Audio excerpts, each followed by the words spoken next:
Hello, welcome to my channel. So today is Friday and today's video is the last video for the Christmas series and it's a full content video. So I hope all of you loved all the videos that I posted for the Christmas series.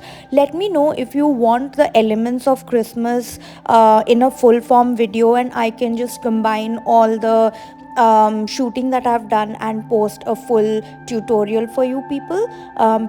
But yeah, so winter is here and probably going to go away in a few months. So I thought, why not draw a winter wonderland for us?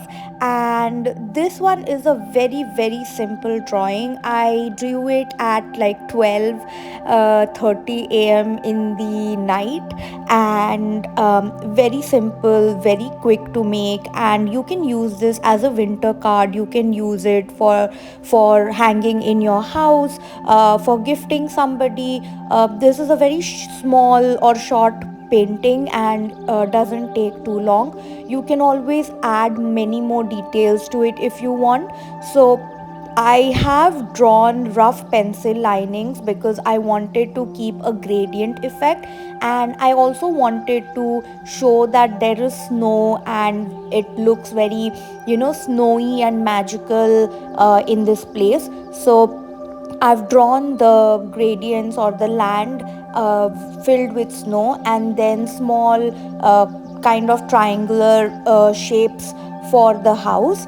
I am also using Grabby's watercolor set of watercolors for this one, and I'm firstly using very light colors and a lot of water because you can always darken the shading, but lightening is harder. So first go with light shading or lighter colors when it comes to watercolor, and then darken it according to your preference. So I'm using a kind of a dark blue color for the snow, and the gradient will be light to dark. So we are keeping it light on the bottom, and it will keep getting darker on the like towards the top of the landscape. And yes, so this is like I'm using a darker shade of blue here, and at every point the blue keeps getting darker. For the night sky also, I have used a dark royal blue color, and I have mixed a tad bit of black to it so that it gives that night sky effect. You've already seen how I drew the moon. You can use any round thing to draw the moon. And yeah, so I'm just keeping the moon and the houses white so that we can paint them later. And I just wanted to draw a bigger moon because I felt like it will look much more magical. I am not going for a complete realistic effect here, so that's why there is no dimension or size to the shapes that I have drawn here. I just wanted to make a big moon so that the drawing looks magical and bright.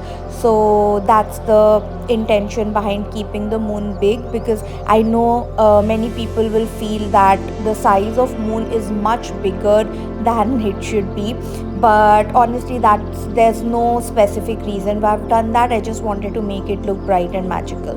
So yeah, and I am darkening everything slowly. First I wanted to keep the area around the moon lighter and the area on the top and bottom dark. So I paint it, I give it one coat, let it dry, and then slowly darken it as it dries so that the color payoff is much better, and it's easier to draw as paint as well.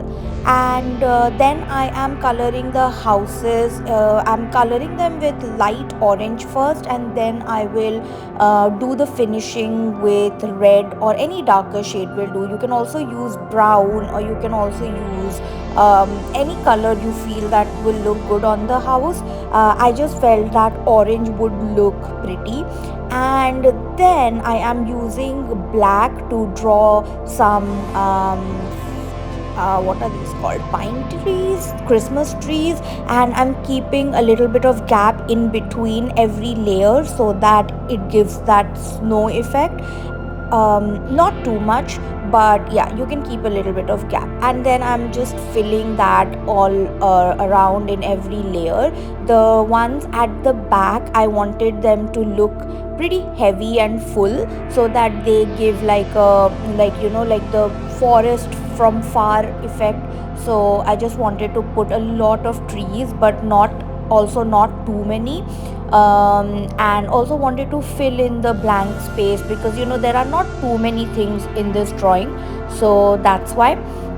And then I will again darken the different layers little by little. I also want to give them a snow kind of effect, so I'm just using my dark and light shading, so that it looks like there are layers, and there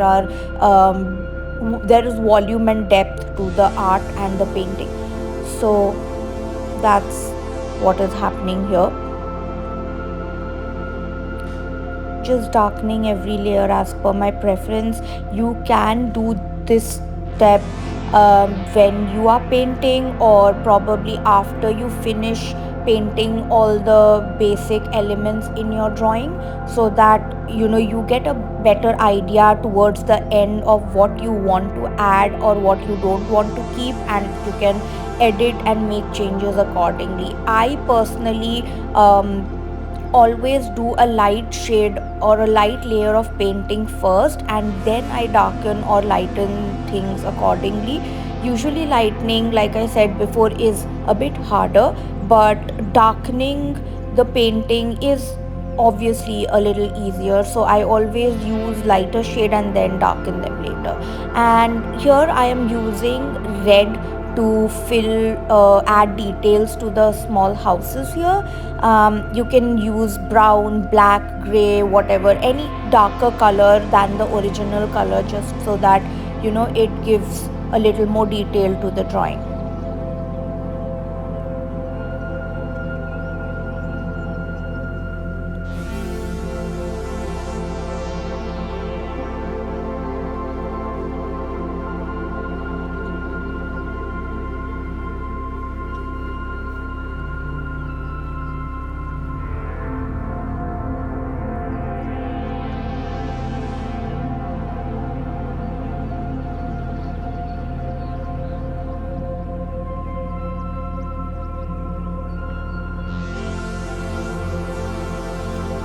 So coming to the moon painting, so initially I thought I'll make all those lines and give effect to the moon, like a lot of people have been doing on YouTube shorts. They add all these details and put shading on the moon. But since I wanted to make it magical, I was like, okay, let's just keep it simple and sparkly.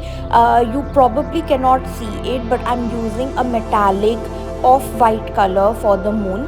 And then I'll also use a little bit of gray on the borders, just to give it a little more sharp edge.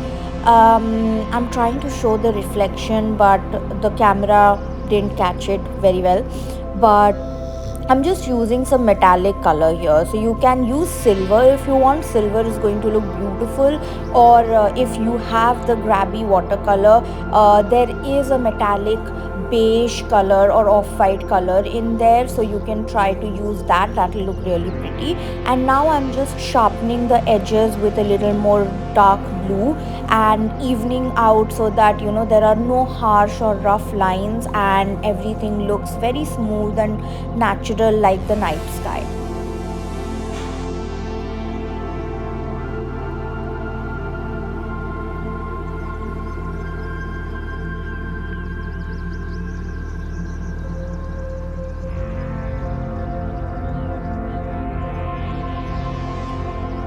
And after painting a sparkly moon, I decided to take the same color and add a few dots for the stars.